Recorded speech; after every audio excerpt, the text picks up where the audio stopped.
I was more nervous to tell my family that I was Muslim than I was to actually revert. I definitely kept putting it off because I honestly didn't know what to say or how to explain myself. Being raised by an atheist family, I was unsure as to how they were going to react. However, the emotions came in place where I lived at home and I wanted to eat halal meat and I wanted to start praying openly and not just hide in my room and stop every time I heard a noise. Yes, I'm sure you know that feeling. So actually telling my mum first, because I was closer to her, the way I told my mum wasn't ideal. So I actually told my mum a year before I took my shahada because I just wanted everything to be perfect by the time I actually took it. I sat her down. I said, this is the last haram thing I'm gonna eat. And she said, what does that mean? I said, oh, because I'm only going to eat halal food now. And she was like, are you Muslim?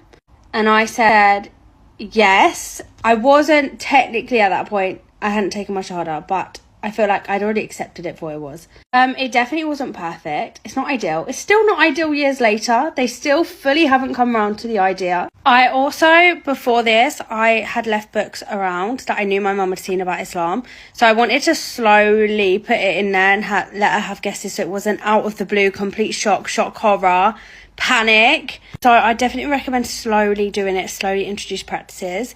But after I told her, I feel like I had to respect her space.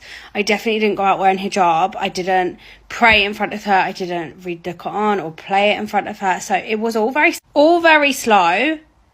It still is very slow, and I still respect that privacy that she wants.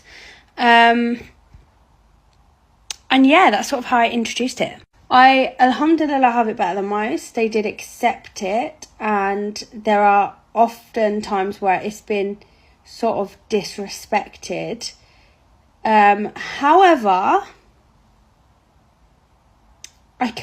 they've not disowned me, so, and that's one of the questions a lot of people asked, will they disown me? I don't know. I don't know everyone's individual circumstances. There's definitely family that have completely ignored it.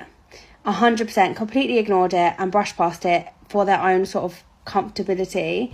I have family that speak about Muslims badly, like in front of me. So it is definitely a test. Every day it is 100% still a test, but we are getting there little by little. So you don't even need a perfect speech. You don't need to make it a big thing. But you just need lots of patience. You've got to remember what they've been taught about Islam. And if they watch the news, then sadly, most likely they have a very negative perception on what Islam is and what it could mean for you. They may have lots of questions and concerns. And I think it's important to deal with it calmly, kindly and patiently. Don't get stressed. Don't get angry that they're not understanding. They don't have to come around to it straight away.